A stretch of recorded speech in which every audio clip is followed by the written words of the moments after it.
Dr. Gerald Tolland is a professor of economics and the School of Agriculture Department Chair at Southwest Minnesota State University. He's studied economics and agriculture for over 40 years and is the guy to talk to about lasting impacts on our local agricultural economies. Right now, I'm serving as the chair of the Department of Agriculture, Culinology, and Hospitality Management. So that department, if you think about the food chain, starts with agriculture and goes all the way up to the dinner table. We call ourselves the farm to fork department. Of course, I'm sure you've been seeing the reports of the dairy farmers dumping out Yes. milk because there's been this disruption in the supply chain, and the two huge pork slaughterhouses in our area Yes. closing. Yes. It's very severe challenge at this point. The students in our ag programs, when I was getting ready for this interview, we surveyed our students and basically asked them what are they seeing on their family farms just here in Minnesota. So just to I'm going to just tick off a few things. Dairy farmers are having to dump millions of gallons of milk. And as far as what are they able to? What's the price they're able to sell it at? Right now, it's at $12 per hundredweight, and the break-even point for business is $15.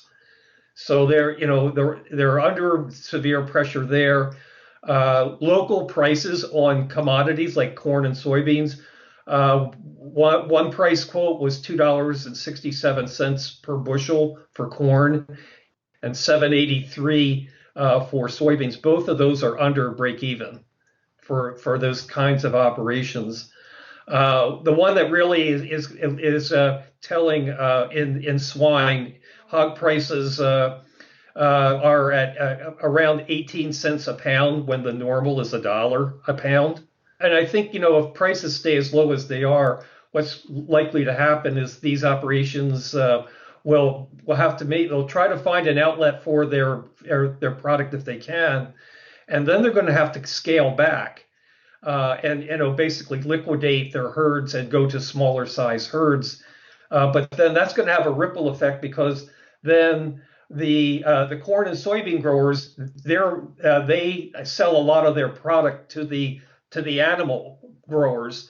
And so if there's less animals, then that's going to reverberate into the crop production.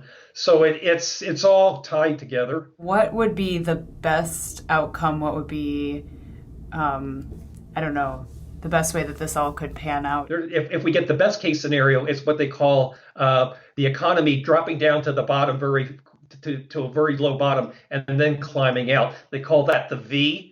So basically we drop to the bottom and we go back up again. But if something else happens and we really don't know what the future is, you could have not a V, but something like a W or something. How does this recession compare to other years, to other farm crises? It's on the same order as the Great Recession. And we still don't know, and that's just with the current, modeling, that doesn't have all of the factors built in, because a lot of the things that are going on right now are unprecedented. So even when we run our computer models, we don't have like all of the equations that includes the effects of COVID in the modeling yet. So basically you can run these models and you can insert a new scenario and then say which direction is it going to send us, positive or negative. And generally speaking, if the model's built right, you may not get the percentage exactly right, but you probably get the direction right. And again, just with the educated guesses and not including any other negative factors. And again, that the contraction in agriculture is going to at least be a $20 billion reduction in net farm income.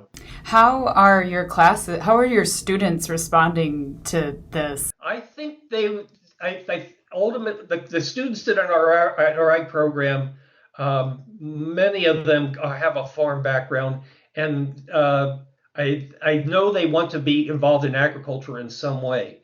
In other words, if you take the kind of the big picture outside of COVID and you kind of say, well, what's the future of agriculture in terms of just feeding the world population?